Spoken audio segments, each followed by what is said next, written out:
el Barcelona sufrió una derrota contra la Real Sociedad. Esto por su buen trabajo defensivo, pues se paró en un 4-4-2 y no dejó nada de espacios entre líneas. Pero no solo esto, sino que en ataque también serían letales. Pero entonces, ¿fue un mal juego del Barcelona o solo mala suerte? Analicémoslo. Bueno muchachos, tendríamos el partido entre la Real Sociedad y el Barcelona, en donde veríamos que el Barcelona no cambiaría su sistema de juego, jugaría con un 4-2-3-1, mientras que la Real Sociedad jugaría con el 4-4-2. Y este sistema se debe a lo que querían hacer en la salida de balón del Barcelona. Pues en la salida de balón del Barcelona iban a buscar normalmente salir con De Jong, pero el sistema de juego de la Real Sociedad buscaba entonces dos cosas. Lo primero era con los dos delanteros fijar a los dos centrales, y de esta manera ahora el espacio se iba a generar con De Jong, pero allí es donde iba a ir uno de los interiores, en este caso Turrientes, que iba a seguir a De Jong para que no pudieran conectar con él.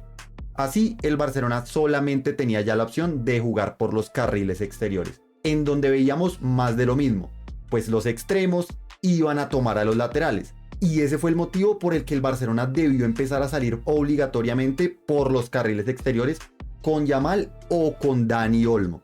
Pero realmente esto no lo quiso el Barcelona, sino que más bien la Real Sociedad los obligó a jugar de esta manera. Pero antes de que sigas con el video, he creado una comunidad de Telegram para ustedes totalmente gratis, en donde comparto análisis que a veces no entran en los propios videos, además de muchas más cosas que sé que les pueden interesar. Así que si te interesa, ve a la descripción. Y no siendo más, sigamos con el video. Ahora, en ataque, el Barcelona es verdad que jugaría con Dani Olmo como extremo, aunque en el papel parecía ser el extremo izquierdo, no iba a aparecer mucho en esa zona, sino que realmente iba a aparecer más que todo en esa zona 14. Pero para que Olmo hiciera esto y el equipo se viera relativamente bien, no podían solamente moverse y ya, sino que tenían que haber una secuencia de movimientos. Y lo primero es que no podían dejar descubierta esa banda izquierda en ataque. Por eso, lo primero sería ver cómo Valdé tomaba la amplitud y parecía ser el extremo por esa banda. Pero aún queda otro problema, y es que si Fermín se quedaba en la misma zona que aparecía inicialmente, iban a quedar dos jugadores en la misma posición, lo que iba a ser más fácil de marcar y también iban a generar menos espacios en ataque. Es por eso que también Fermín debía hacer un movimiento diferente al que ya venía haciendo, y es que Fermín saldría de esa zona de enganche, retrocedería a su posición para aparecer levemente un interior y de esta manera quedar enfrente de los cuatro mediocentros de la Real Sociedad.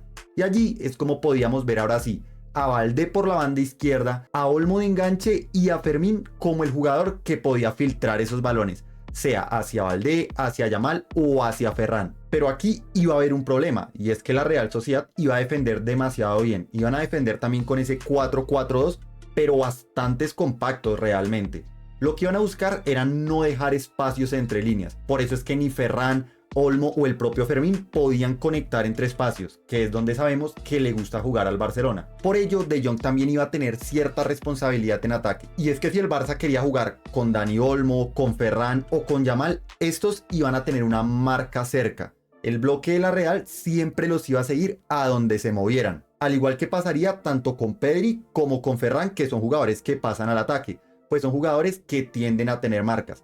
Por eso el partido debía ser para De Jong, que desde atrás podía romper fácilmente el bloque de la Real Sociedad, pues podía entrar sin ninguna marca debido a que es el pivote que menos suele subir. De hecho, así conseguiría un gol, aunque estaba en fuera de lugar. Pero también en la salida de balón, De Jong debía moverse más de lo normal. Y es que cuando el Barcelona sí lograba hacer una salida de balón efectiva, era cuando De Jong lograba liberarse de la marca de Turrientes. Pero no solamente apareciendo en una zona específica, sino que este debía moverse en diferentes zonas del campo hasta que se generara el espacio. Y allí es cuando el Barcelona ya tenía más espacio o para profundizar o para al menos elevar el bloque. El problema es que sucedía lo mismo, el Barcelona no tenía espacios por el medio y ya la única opción que tenían era jugar por fuera con Yamal o con Valdé. Pero al igual que en la salida de balón, no era porque lo quisieran hacer, sino porque no encontraban espacios por el medio y se veían obligados a buscar a Yamal, para que éste tratara de frotar la lámpara y encontrara las opciones, que también realmente las encontró, también anotó un gol, pero este también fue anulado. Viendo todo esto, era claro que el Barcelona estaba siendo muy superior a la Real Sociedad.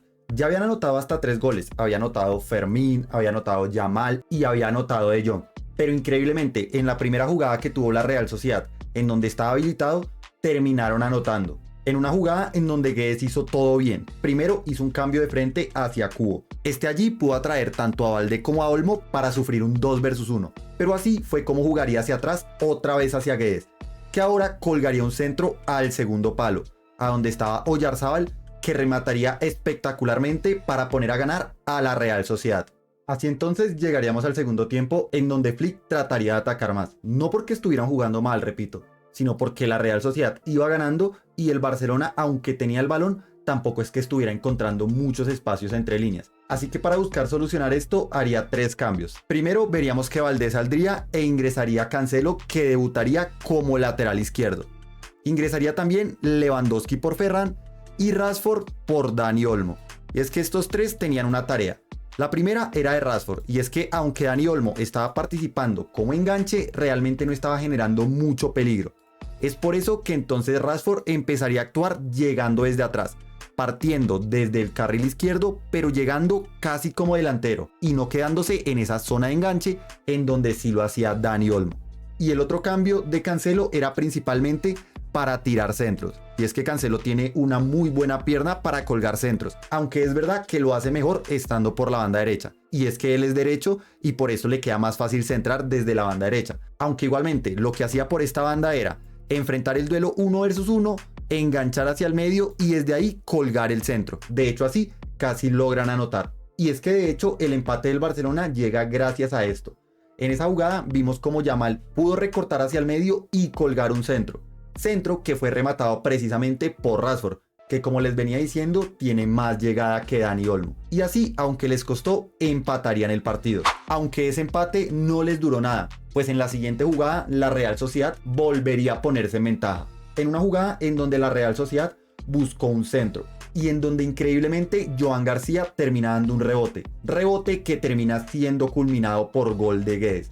Y así veíamos como la Real Sociedad se ponía 2-1. Pero el partido continuó de la misma manera. El Barcelona trataba de buscar centro, sea con Joao Cancelo, con Yamal, en donde realmente finalizaban con peligro. De hecho, solamente hay que ver los tiros. La Real Sociedad hizo 7, mientras que el Barcelona hizo 25. Pero fuera el palo, el fuera el lugar o el arquero, pero el balón increíblemente no terminaba entrando. Realmente era de esos partidos en donde te das cuenta que las cosas no te salen. Estaban jugando bien, pero a pesar de todo, el gol no llegó. Y es que de hecho el Barcelona terminó hasta con un jugador más por una plancha que le mete Soler a Pedri, que menos mal no se lesionó, porque realmente cualquier otro jugador se termina lesionando ahí. Pero Pedri de verdad es un extraterrestre y termina saliendo ileso de esa jugada. Pero realmente no se le dio al Barcelona. ¿Fue un partido malo para el Barcelona? No. ¿Complicado? Sí, porque la Real Sociedad no les quiso dejar espacios. Les propuso un bloque bastante compacto, no defensivo porque igualmente se dieron cuenta que los querían presionar, pero sí bastante compactos y juntos. Y esto hizo que el Barcelona solamente pudiera jugar por afuera. Y ya en ataque la Real Sociedad fue letal. Las pocas que tuvo las anotó. Y por eso terminan ganando el encuentro.